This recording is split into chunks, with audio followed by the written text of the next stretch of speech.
it certainly contains about one of the corniest sort of key changes you ever heard, you know, for the last verse. But it was a means to an end. I mean, it hovered between 20 and 30 in the charts and sold well over a long period. Although the Stones themselves dropped it from their act, you know, like a sort of gangrene leg. Come on, I want to see you, baby. Come on. I don't mean maybe. Come on. I thought "Come On" was a bit of an odd choice of a Chuck Berry number for the Stones to do. Didn't quite, you know, it sounded a little to me at the time like slightly watered down Stones.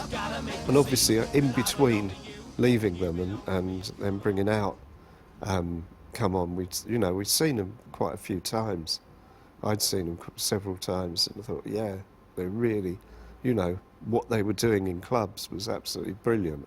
And I don't think it was reflected with "Come On."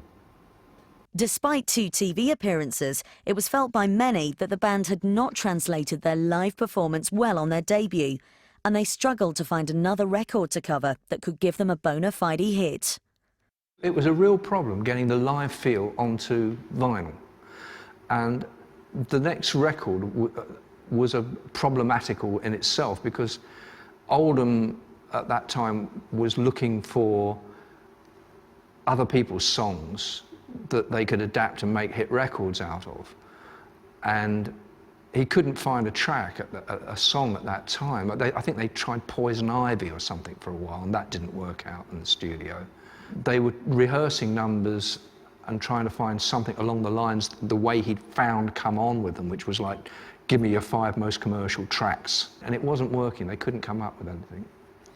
And Oldham left Studio 51 in some sense of depression, I think, and started walking back to his office in wherever it was, New Oxford Street, that area. And as he was walking down the road, and this is the kind of, I guess, those accidents that happen are turning points, he saw John Lennon and Paul McCartney getting out of a cab coming from the Variety Club Luncheon Awards. Lennon, I think, spotted him and waved him over to come and say hello. He sort of said, you know, you look a bit down in the dumps, Andrew, what's wrong? And Andrew told him the situation, you know. I think probably hoping he might come up with a solution. And of course, Lennon said, yeah, we think we might have something for you. And they went back to Studio 51 and they showed them how to play I Want to Be Your Man. I want to be your lover, baby. I want to be your man. I want to be your lover, baby. I want to be your man. Tell me that you love me, baby. Tell me you understand. Tell me that you love me, baby. Tell me you understand. I want to be your man. I want to be your man. I want to be your man. I want to be your man. I Want to Be Your Man was the Stones' second single, and that did better in the charts. That got up to number 12, and of course they had a helping hand. It was actually written by Lennon and McCartney, so the Beatles kind of donated this track to them. And that was the first example, really, of this kind of friendship between the Stones and Beatles. It wasn't really so much a rivalry as a kind of... They're all great mates, I think, so it was nice to see the Beatles had a song to spare, and they were the gods, of course, already by 64, 63. So it was a nice gesture for them to hand over this song to the Stones, which gave them a leg up into the charts.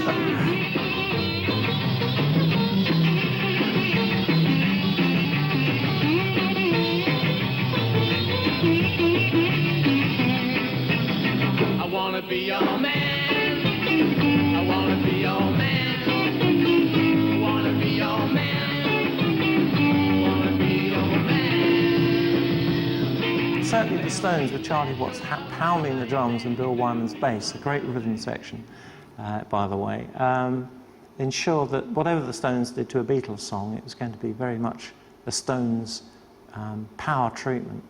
And of course their fans appreciated that. It was a bonus, really. You got 2 bands for the price of 1, so a wonderful hit record. Yes, I want to be your lover, baby.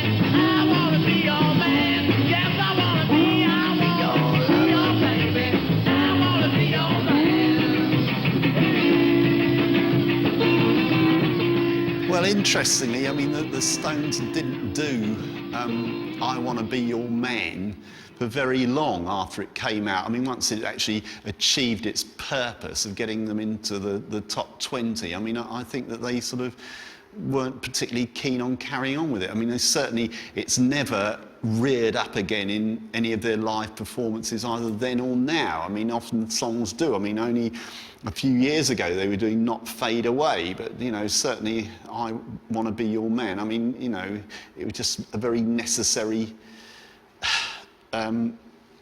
strategy, I suppose, to get higher into the charts and come on. Although not a perennial Stones favourite, I Wanna Be Your Man gave the band the public recognition that they needed. But it was still their renowned live show that attracted the most attention and the most favourable reviews. And as they embarked on their second tour of the UK, they drew new fans to every show. Well, the Stones right away were much more of a live attraction, really. I mean, the Beatles stopped touring quite early on, and when you did go and see them, it's almost impossible to hear them because of all the screaming. So we did have the chance to see the Stones playing in small clubs in London, in the south, in the same way that fans in Liverpool would have seen the Beatles at the Cavern. At least we had the chance to see the Stones playing in small venues. I've always thought that rock and roll basically is something that you can't actually talk about too much in a sense of trying to convey what the feeling is, because it's an emotional feeling, it's a gut feeling. And the Stones had it. They got you there in the stomach. You could actually feel that there was something about this band that was different from anything else that was going on at the time. Obviously, Mick Jagger was one of the first performers to really move on stage, and although maybe if you look at old film clips now, maybe he doesn't seem as active and as vibrant as he maybe is now. You know, he's learnt a few more moves since 1964, but right from the start, whether Mick was just shaking the maracas and you know, they were a much more volatile, visible kind of active live performance. They had a great act.